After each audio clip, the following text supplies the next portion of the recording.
السلام عليكم ورحمة الله وبركاته. اهلا بكم في فيديو جديد على قناة شيماء حسين بيوتي. وحشتوني جدا من اخر فيديو، وجات لكم بقى دلوقتي مش بايدي فاضية. حاجات حلوة كده عشان العيد، كل سنة وانتم طيبين. طبعا انا كلمتكم قبل كده كتير عن صفحة بريز ارت بتاعت اسراء، وكل اللي اتعامل معاها يعني انتوا اكتبوا بقى في التعليقات، يعني قولوا لي رأيكم، لان فعلا ما شاء الله لا قوة الا بالله الحاجة. آه مهما كلمكم عن تفاصيلها ومهما كلمكم عن جودتها وجمالها مش هوفيها حقها. وكمان المشكلة ان الكاميرا ظلمها جدا، يعني هتشوفوا دلوقتي بالتفصيل. بصوا يعني خاتم تفاصيله قد ايه، مش عارفة بقى، مش عارفة ازوم عليه قوي، بس اللي هو ايه يعني بديكوا كده حاجة تمهيدية. كلها احجار طبيعية وكلها حاجات هاند ميد، وكلها حاجات هاند ميد وقيمه. يعني مهما اوصف لكم قيمه ازاي. يا اسراء طبعا معايا، ازيك يا سوسه، عامله ايه؟ ازيك يا شوشة عاملة ايه؟ الحمد لله يا روحي. فهي هتكلمنا بقى دلوقتي بالتفصيل عن كل حاجه. يعني هسيب لها طبعا المجال بقى عشان ما اطولش عليكم الفيديو وما رغيش كتير. هسيبها لكم هي تشرح بنفسها عن كل حاجه، بس اللي هو يعني لازم ابدي اعجابي. بصوا، بصوا التفاصيل عامله ازاي، كل حاجه كل قطعه متعوب عليها. والماتيريال اللي اسراء بتستخدمها، انا لو اوريكم حاجات انا جايباها من اسراء بقالها فتره قد ايه، هدخل اجيبها لكم من جوه وبلبسها فعلا. يعني ما شاء الله ولا قوه الا بالله. حتى القفل اللي بتقفلي بيه السلسله من ورا او العقد لونه زي ما هو، ما بيغيرش، بتستنضف جدا جدا الماتيريال اللي بتشتغل فيها. فعشان كده بتحس ان القطعه ما هياش مجرد اكسسوارز، هي القطعه بتحسيها ان هي حاجه كده جايه من المتحف. بصوا، تحسوا ان عارفين لو رحتوا المتحف بتاع البرنسيسات بتاع زمان وشفتوا المجوهرات بتاعتهم، والله فعلا حرفيا ما تقلش عن حاجه زي كده ابدا. القطع متعوب عليها بشكل غير عادي، تفاصيلها كل تفصيله فيها، يعني حتى الفواصل اللي بتفصل بين العقد والتاني شكلها روعه، كلهم احلى من بعض. فهنمسك كده حاجه حاجه، واسراء هتكلمنا عنهم. فقولي لنا كده تحبي تبداي بايه؟ انا احب ابدا باول حاجه بالماستر بيس، القطعه اللي في النص. تمام. آه المانيكان ده تقيل قوي. بورسلين. ما شاء الله. هو ديزاين جديد قوي وكان في دماغي وكان نفسي اعمل حاجه زي كده. هو حجر طبيعي، حجر الهولايت. ده آه الحجر ده اصلا، الحجر انتوا لو مسكتوه هو حجر حقيقي، يعني هو حجر حجر. بصوا، لا هو اصلا الملمس بتاعه تحس انت مش عايزه تسيبيه من ايدك. لا، الاحجار كلها بتدي فعلا اه، طاقه ايجابيه للجسم. انا ما بحبش اتكلم في حته ان الاحجار، ايوه ايوه. لاني طبعا في ناس كتير قوي بتتكلم في ان الحجر ده مثلا بيوقف النزيف، الحجر ده بيجيب الرزق، لا لا الحجر ده لا لا بيجيب الحب. طبعا، لا مش انا مش هن. بحب اتكلم في كده، بس اه، يعني حقيقه واللي فعلا يلبسها ما علميه. يلبسهاش بان هي زهن، انما بنلبسها ان هي حاجه زينه مش اكتر ولا اقل. لا احنا هي مالناش دعوه بالقصه دي خالص فعلا، لان النبي صلى الله عليه وسلم قال من علق تميما لا اتم الله له. لكن هو فعلا يعني هي فعلا كحاجه، حاجه من الطبيعه. يعني عارفه انت بتلبسي حاجه من الطبيعه، بالظبط يعني زي كده. ما بتمسكي مثلا الصدف او الرمله، او تحطي رجليكي في الرمله عند البحر، حاجات كده من الطبيعه. لما بتلمسي الطبيعه انت بترتاحي نفسيا. بالظبط كده. انا فهو اصلا لا، مسكته مريحه، يعني مسكته مريحه نفسيا، سبحان الله. وشيك جدا. بصي اصلا الفواصل، استنى انا يعني عايزه اقرب لكم كده. هو الحجر نفسه حجر هولايت مم. وفي فواصل هيماتايت. مم. الفاصلين بقى اللي هم الكبار دول، دي فواصل مطليه طبعا ذهب. مم. وفواصل لولي طبيعي. اسراء كانت لسه بتكلمني قبل التصوير، يعني بتقولي ادق حاجه واقل قطعه، يعني حتى لو محبس، حتى لو قطعه صغيره خالص دي، بتقولي يعني بجيبها بمبلغ وقدره، عشان القطعه ما يبقاش في حاجه صغيره خالص تبوظها. لا اللي هو ما تبقاش الحاجه كلها متكلفه وحاجه كلها فخمه وبنت ناس كده زي ما انتوا شايفين. فيبقى كل حاجه فيها كده، ما يبقاش تيجي ان انت تحسي في الاخر ان هو ادم. لا، يفضل طول الوقت ويفضل معاكي سنين زي ما هو، بسبب ان حتى التفاصيل الصغيره اللي فيه خالص دي برضو حاجه متعوب عليها، بحاجه نظيفه، بحاجه مطليه ذهب زي ما هي بتقول. طبعا هو ده عقد قيم جدا من احجار امم. طبيعيه. ايوه. فانا طبعا ده مفيش حاجه اسمها بقى هتغير لون او هتبهت، مفيش الكلام ده خالص. امم. فانا بحب ان انا ابقى مكمله شغلي بالماتيريال اللي بستخدمها، طبعا عشان خاطر فيه محجبات وكده، فانا ببقى حابه ان انا ازود سلسله. طبعا السلسله دي برضو كل الشغل عشان لو حد هيطوله شويه. بالظبط كده. أيوة حسب أيوة. بقى طول الحاجات بتاعك وكده. فحتى الاقفال برضو مطليه ذهب، واي تفاصيل فيه جولد، فهي بتبقى مطليه اصلا. ما شاء الله. وده معاه الاسوره والخاتم دول. بالظبط كده، انا عاملاهم معاه. الاسوره دي برضو مطليه ذهب. هو اللي عايز ياخد العقد لوحده متاح. بالظبط بالظبط. تمام. الاسوره تمام. الاسوره فيروز سيناوي مع اللؤلؤ طبيعي طبعا برضو. لؤلؤ فين بقى؟ بصي شفتي انت اللي هي الفواصل الطويله دي ده لولي. ما شاء الله. ده لولي ما شاء الله تبارك الله. بصوا يا جماعه، لا شكلها فعلا اللي هو يعني تحس ان انت كده يعني ايه، لا بقيتي برنسس كده. انا برضو عايزه اقول ان الاسوره دي لها كذا طريقه في اللبس.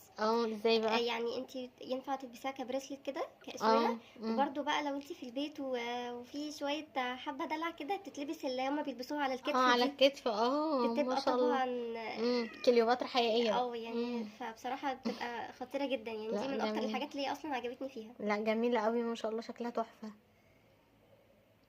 والخاتم بقى؟ الخاتم بقى فيروز الماني مع شغل دروزي طبعا برضو طلع ذهب، لكن هو فيروز الماني. وفي برضو احجار مرصعه بحجر التورمالين الطبيعي اللي هو ده الصغنون.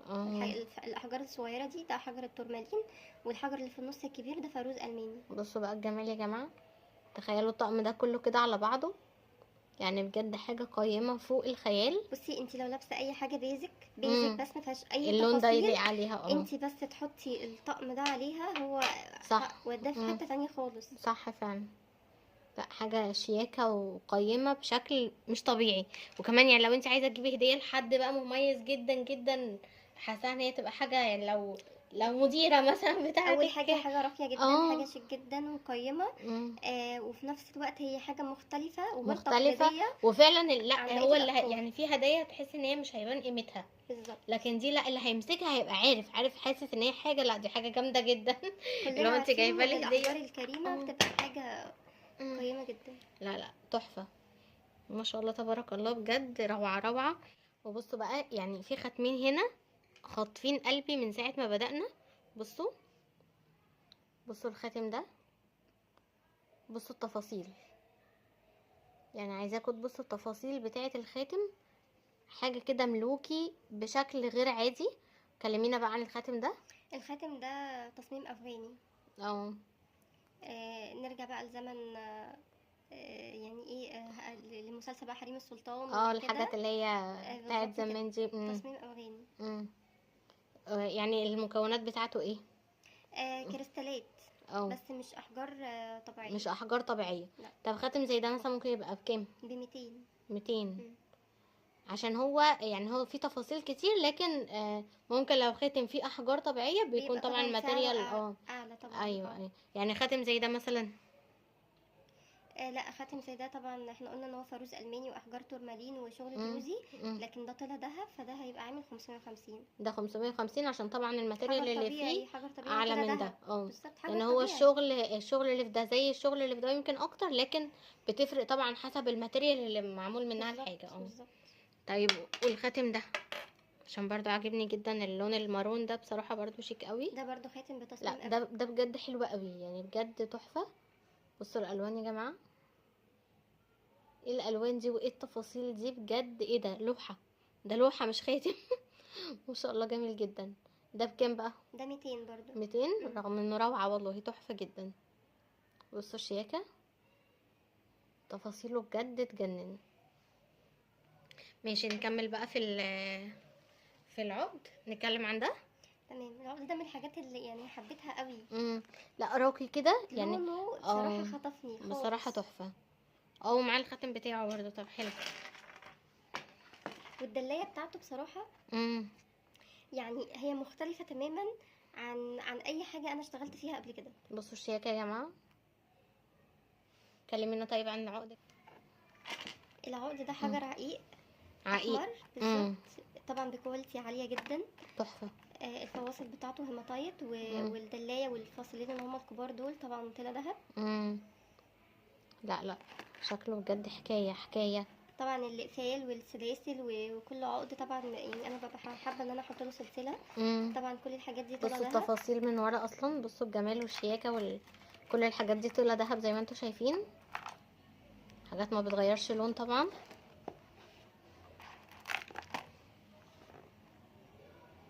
بصوا الجمال، منتهى الشياكه، قايم بشكل مش طبيعي. ده مثلا سعره كام؟ 700.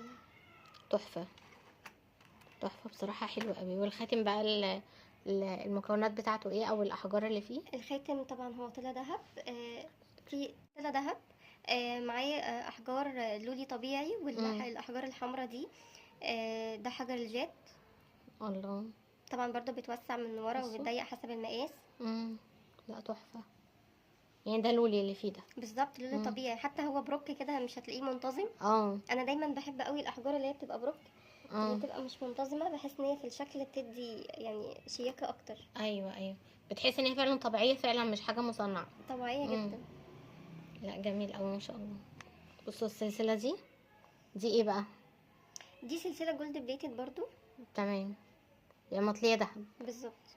السلسله السلسله نفسها، انما الدلايه هي الكواليتي بتاعتها عاليه، لكن مش الدلايه مطليه نفسها، دهب. لا مش مطليه دهب. بكام بقى مثلا السلسله دي؟ ب100. ما شاء الله، حلوه قوي. وبصوا دي تحفه. بصوا الرقي والرقه والجمال، بصراحه تحفه. استنوا عشان تبان اكتر. شايفين هي اللون بتاعها، مش عارفه باين في الكاميرا ولا لا، بس هو لون روز هادي جدا، كريستال كده صح؟ هي كريستال صح؟ ايوه بالظبط. لا تحفه. وبرده السلسله ما بتغيرش لون. لا طبعا. لا تجنن بصراحه. ودي السلسله دي برضو هي انت ما قلتلناش سعر دي برضو؟ دي ب100 برضو. 100. بس بصراحه روعه، شيك قوي قوي قوي مايله لدرجه قوي للسلاسل اللي هي الفضه. لا وشكلها قيم، يعني شكلها قيم جدا. شايفين؟ لا تحفه. والسلسله دي السلسله دي برضو بصراحه يعني من الحاجات من القطع برضو اللي يعني اللي انا حباها قوي وانا بعملها. لا عارفه اللي هو حاجه شوارفسكي، يعني الكريستالات اللي هي دي ميكروزيركون. الدلايه نفسها ميكروزيركون. لا تحفه تحفه تحفه بجد، تجنن. دي سعرها كام بقى؟ برضو مطليه دهب، كلها مطليه دهب. 150. 150 روعه. بصي بقى، عايزاكي تكلميهم برضه عن العقد ده، لانه مجنني بصراحه من وقت ما بدانا. العقد ده بصراحه انا كنت في جاليري كان بيفتتحوا طبعا مصمم الازياء العالمي هاني البحيري. ما شاء الله، يعني الحاجات فعلا اللي هو لا هو واقف عندها. لا في حاجات كتير عجبته، بس في حاجات كده هو واقف بصراحه عندها. لا بصراحه شكله مش طبيعي. الحجر ده انا اول مره اشتغل فيه، ده حجر امازونايت. لا لونه اصلا، بصي درجه اللون بتاعته وجماله مش طبيعيه. استني نشيل ده عشان يبقى واضح في التصوير اكتر. المهم انتوا عملتوا حاجه تشربوها ولا لا؟ اعملوا حاجه اشربوها كده وانتوا بتتابعوا الفيديو، واستمتعوا بقى، يعني بجد تغذيه بصريه والله. يا ريت ان انا اقدر اخليكم تمسكوا الحاجه وتشوفوا جمالها، حرفيا تحفه. يعني بجد اصلا لو انت يعني مجرد ماسك الحاجه وتشوفيها كده، تحسي ان فعلا دخلتك في مود حلو قوي. فشحال بقى سبحان الله لما بتلبسيها، لا روعه روعه بصراحه. شيك قوي شيك قوي، لونه وتفاصيله وكل حاجه فيه في منتهى الشياكه. الدلايه بتاعته برضو دلايه جلد دروزي، شغل دروزي بصوا واحجار تورمالين. الاحجار بتاعته زي احجار الخاتم، الفصوص اللي هي الصغيره اللي في الخاتم الدروزي بالظبط. ايوه. العقد نفسه حجر امازونايت. انما الدلايه الاحجار الصغيره اللي في الدلايه تورمالين. لا حلوه قوي. ده بكام بقى؟ ده 700 جنيه. لا تحفه تحفه بصراحه. كل حاجه فيه حلوه بصراحه، جميل قوي. والاحجار برضو مش قادره امنع نفسي ان انا امسكها، تفاصيلها جميله ما شاء الله. وبصوا برضو ده، استنوا كده احطه على المانيكان.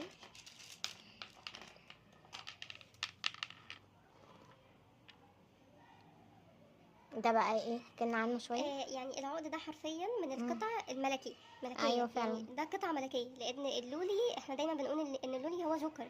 صح، اللولي جوكر، وطبعا ده لولي طبيعي ودلايه طلع دهب. بصوا اللولي يا جماعه شكله اصلا عامل ازاي، تحفه مع فواصل هيماتايت. الدلايه دي مطليه دهب برضو. مطليه دهب طبعا. تمام حتى انت ممكن حابه برضه انك توري لهم التفاصيل بتاع الدلايه اكتر. تمام. بصوا ده كده الظهر بتاعها، شايفين الجمال؟ درجات الوان الطيف حتى باينه في مم. في اللولي اللي في الدلايه قوي. ايوه فعلا، لا تحفه تحفه بجد ما شاء الله. ده مثلا يكون عامل كام؟ 750. تمام. بصوا بقى الجمال، بصوا بقى الشياكه، وبصوا بقى الاناقه، وبصوا يعني لا يعني بجد في حاجات كده تحسي انتي لسانك بيعجز عن الكلام قدامها. بصوا كلمينا عنه بقى يا سوسو. العقد ده يعني في مزيج علي كده من صوتك عشان الاحجار. الصوت هيبقى واطي. هو انا كده صوت واطي قوي. علي جامد. العقد ده كده فيه مزيج من الاحجار كتيره. في اكتر من حجر. في اماتيست اللي هو اللون الموف ده. والناحيه التانية حجر عقيق. طبعا مع فواصل، حبيت احط فواصل لولي كانت مديه يعني ماتشنج كده حلو قوي معاهم. والدلايه طبعا شكلها دلايه حلو أوي عقيق مع فعلا. شغل دروزي. الالوان بتاعت بالظبط.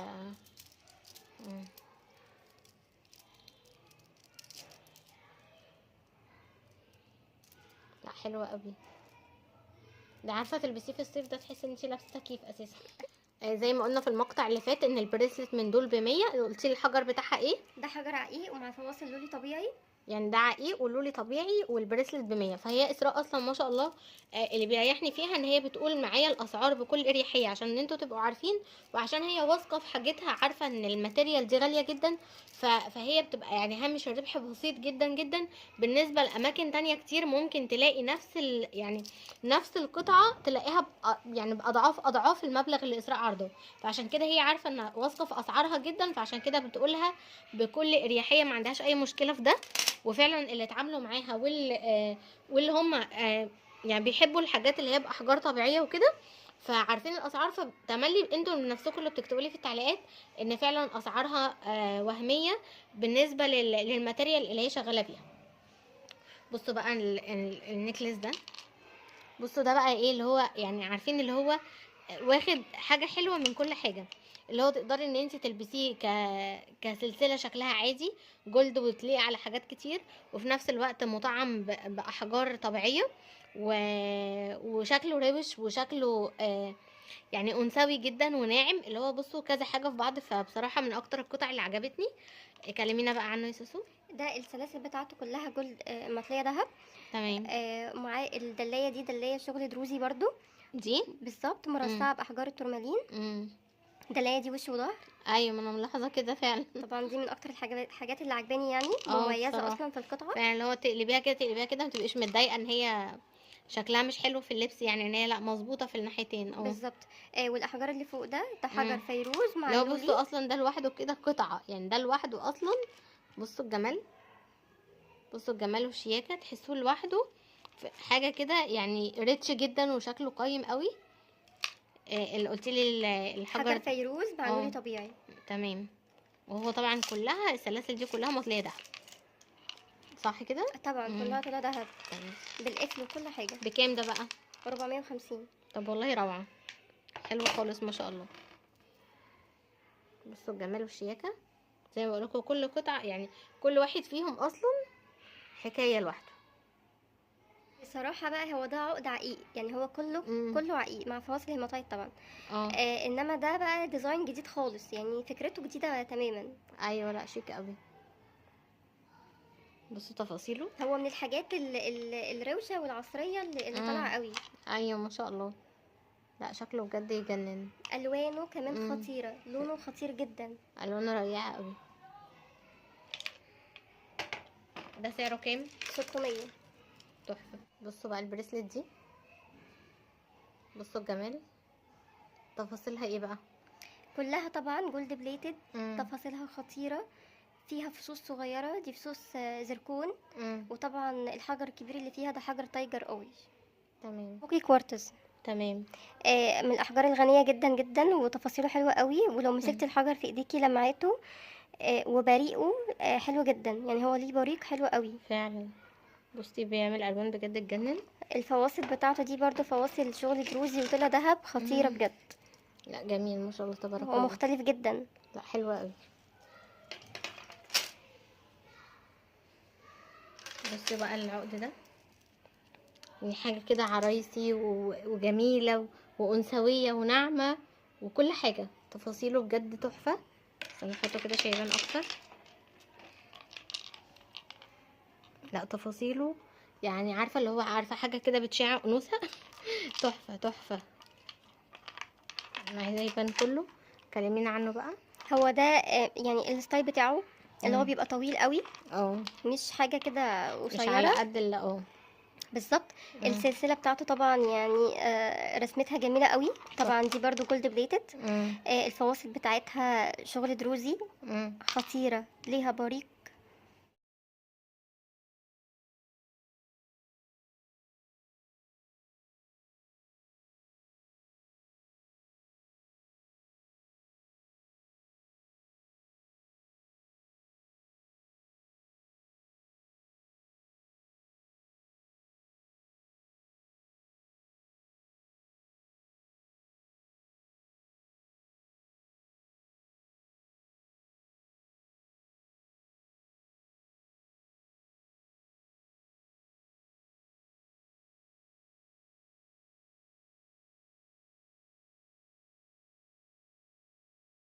دي سلسله جميله قوي، ملكيه جدا، لان أيوة اللون فعلا. الاخضر اللي فيها اخضر ملكي فعلا. الدرجه دي بحبها قوي فعلا. بصوا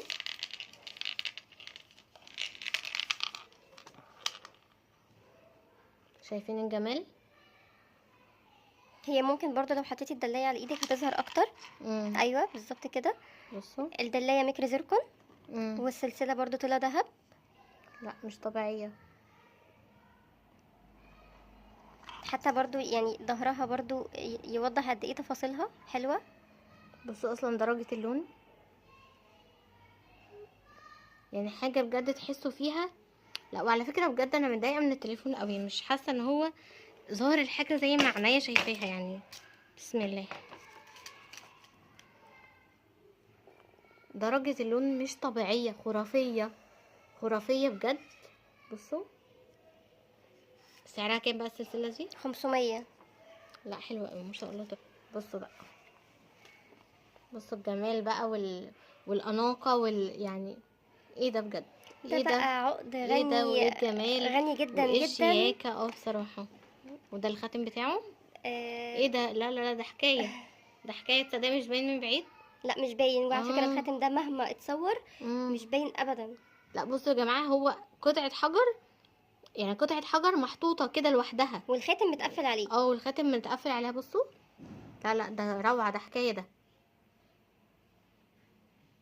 وطبعا بيتوسع وبيتضيق. لا الخواتم دي عاده بتبقى فيها مفتوحه كده، بحيث ان عشان هي تيجي على اي بالظبط. ده عامل زي التاج كده، تحسي ان هو بالظبط كده. لا تحول. العقد ده بقى فيه احجار كتيره قوي. اول حاجه هي الدلايه بتاعته نحاس. اللي هي دي بالظبط، مع فواصل هيماتايت واحجار عقيق. بصوا اكنها ورده حقيقيه. شكلها حلو قوي. الاحجار اللي هي لونها بينك دي احجار عقيق، واللي لونه ازرق ده حجر لابس لازولي اللي هو او اللازورد، مع فواصل هيماتايت، والسلسله طلع دهب. العقد ده هو المفروض ان هو كده قطع يعني دورين، لكن انا عاملاه دورين منفصلين عن بعض. بحس ان في ناس بتحب تلبس السلسله بس كده لوحدها. ايوه بتبقى رقيقه ده جدا. كده سلسله، وهو ده يتلبس لوحده لو حابه. بالظبط كده. وكل واحده فيهم طبعا ليها قفل خاص بيها، وسلسله برضو خاصه بيها عشان لو حبت تزود طول. ايوه. والخاتم بقى بكام؟ الخاتم سعره 300 جنيه. 300؟ طب والله حلو قوي. لا تحفه جميل. والعقد ده بيتباع لوحده وده بيتباع لوحده ولا هما مع بعض؟ الدورين لا هما الدورين بيتباعوا مع بعض، هو عقد تصميمه كده. لكن لو حد حابب مثلا ان انا اعمل له سلسله بس زي كده تمام جدا مفيش مشكله. ايوه العقد اللي هو سلسلتين مع بعض 700. لا تحفه تحفه. وده الخاتم اللي هو بتاعه. لا هو ده خاتم انا حطاه كده معايا، انما هو بيناسب مع حاجات كتير قوي. بالظبط، ويناسب قوي مع العقد اللي هو الاماتيست مع لان هو اصلا الحجر بتاعه اماتيست. لا تحفه ما شاء الله. بجد نورتينا يا سوسو، امتعتينا النهارده بجد كل حاجه احلى من التانية. نورتينا يا قلبي. ميرسي قوي. انا بس كنت حابه اقول ان انا داخله ان شاء الله في ملتقى الدولي للفن التشكيلي، ما شاء الله. هيتعمل على مسرح جامعه القاهره. طب ما شاء الله، ربنا طبعا يوفقك كده ومن نجاح لنجاح دايما يا بجد. رب، اللهم امين. احنا 100 فنان من دول بقى اجنبيه وعربيه. انا داخله بالماستر بيس بتاعتي اللي هي اول قطعه خالص احنا عرضناها ده بالظبط. ما شاء الله. انا داخله بيها ان شاء الله يوم 28 طب ليه ابريل. هيدخلوكي بحاجه واحده؟ ما ينفعش تخشي باكتر من حاجه؟ لا، داخله باكتر من حاجه، بس دي هتبقى الماستر بيس بتاعتي. ايوه ما شاء الله. فان شاء الله انا داخله بيها. لا ما شاء الله تحفه، تملي رافعه راسنا كده. اتمنى بجد برضو ان انتوا يعني تبقوا موجودين ان شاء الله، يعني الدعوه برضو للجميع. ده هيبقى يوم ايه؟ 28 ابريل. 28/4 ده بعد العيد بالظبط. اسراء بتعمل من الحاجه قطعه واحده بس، فاهميني؟ فهي الحاجه اللي هتتباع هيبقى ما فيش من نفس القطعه موجود تاني. ممكن فيما بعد بتعمل تصميمات جديده، لكن هي كل حاجه. ودي من اكتر الحاجات اللي هي زي الحاجات السوليتير كده، اللي هي زي الفاشون. يعني انت لما تيجي دايما حد مصمم ازياء عالمي بيعمل من الفستان قطعه واحده بس، ما يقدرش ان هو يعمل اتنين. ايوه، عشان فعلا العرض يبقى مميز. بالظبط. صح. وكل واحده بتبقى حابه ان هي تبقى لابسه حاجه مميزه عن مميزه غيرها، مفيش حد غيرها لابسها. فكل القطع اللي موجوده دي موجود منها قطعه واحده بس. تمام. خلاص، تسلم ايديكي يا سوسو، شكرا نورتينا قوي بجد انا كنت معاكي. ببقى مبسوطه قوي لما بكون معاكي. وانا اكتر والله، وامتعتينا بجد بالحاجات دي.